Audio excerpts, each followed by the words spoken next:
Hello patrons. So I am making a post right now for you, which this video is within that post, so hello. I apparently made that post.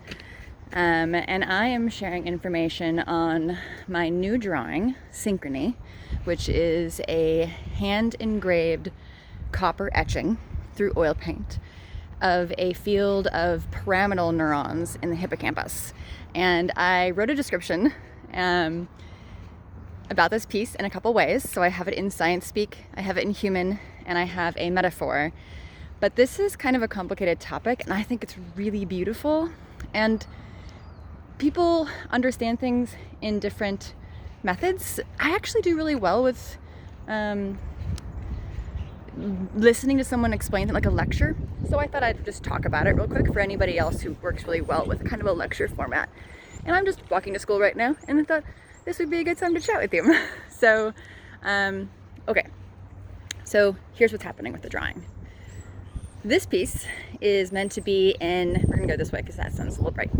This piece is meant to accompany the latest drawing, Sentiment, which is about the relationship and differences between reality, sensation, and perception.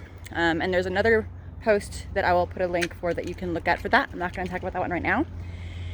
And this is an interior look at what's happening in the hippocampus and how and why how smell and the olfactory cortex are so powerful in forming strong memories, specifically emotional memories, which I think all of us can relate to.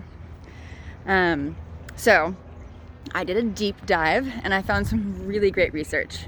And quickly the science speak is that the hippocampus is phase locked to the oscillation rhythms of the olfactory cortex when you breathe in through your nose, whether or not you're smelling something.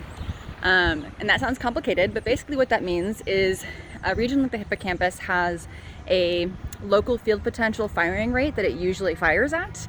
The frequency is around the wavelength of theta, which is between 4 to 7.5 hertz. With mice, they find that the respiration rate of mice is actually like almost the same as the hippocampus, which is really interesting. They're like, but also they breathe a lot faster than us. We breathe a lot slower.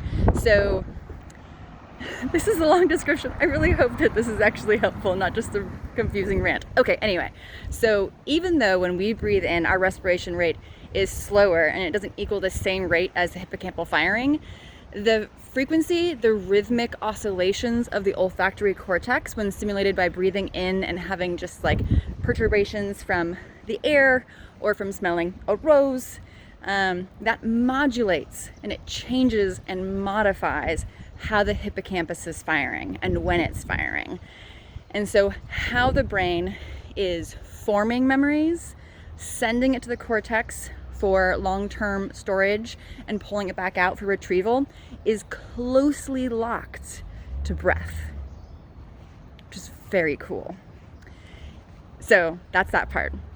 The second part is, so specifically how, all right, so when the hippocampus is sending a memory to the brain, to the cortex for storage, it does so in this really cool moment of high frequency synchrony.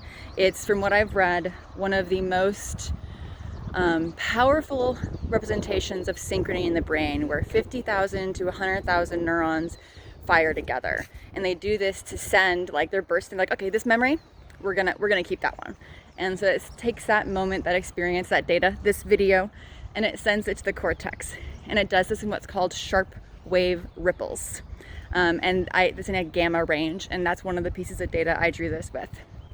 And the timing of when the hippocampus does that is modulated by our good friend breath. So that is how we have come to understand in some way that breath and smell is important in forming and retrieving memories. And then the reason why it's important for emotional memory is the hippocampus is closely locked with the amygdala, and it's just really powerful for emotional memories. When we're talking about that, if you're like, well, okay, so why? I actually think this is kind of a duh moment, because so not only is the hippocampus phase locked to the oscillation of the olfactory cortex, but so is most of the higher cortex. So anything from like cognition or problem solving, all of the higher cortical stuff is modulated by breath, which is neat.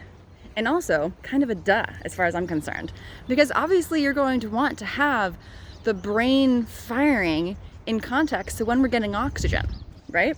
So like, it's like magical and wonderful and beautiful, and also like, well, of course, that's just like reasonable. I would want to do that. If I was making a brain machine and it needed oxygen to function, I would time it to when it gets oxygen regularly for it to function optimally. So we find there's research that shows that memory recall is higher when timed with either the memory formation was timed with inspiration, breathing in, or if the recall is timed with like just the top of the inspiration. So very, very specific stuff. I'm being nerdy in public right now, so it's my first nerdy in public video. Okay, and then what I was gonna say, 1 second, pause. Okay, the other thing that I think is kind of a duh, if you think about it, or one of those things that just makes us all make sense, is why would smell be so important? So first we have breath, right? Oxygen, yes, thank you. Everything requires oxygen to be able to function, and of course also the brain. But then the other thing is, if you think about our evolutionary history, so scent, smell is the most ancient sense. Which is nice to talk about, but also what that means is that our ancestors, the oldest of them, that used sensation and perception to survive and thrive, used smell to tell them all of the most important things. And smell told them where food is, food, foe, friend. It was important for them to survive, thrive, and propagate. So smell is vital. It was the most, I argue, and could be wrong, was the most important sense for telling them how to survive and thrive.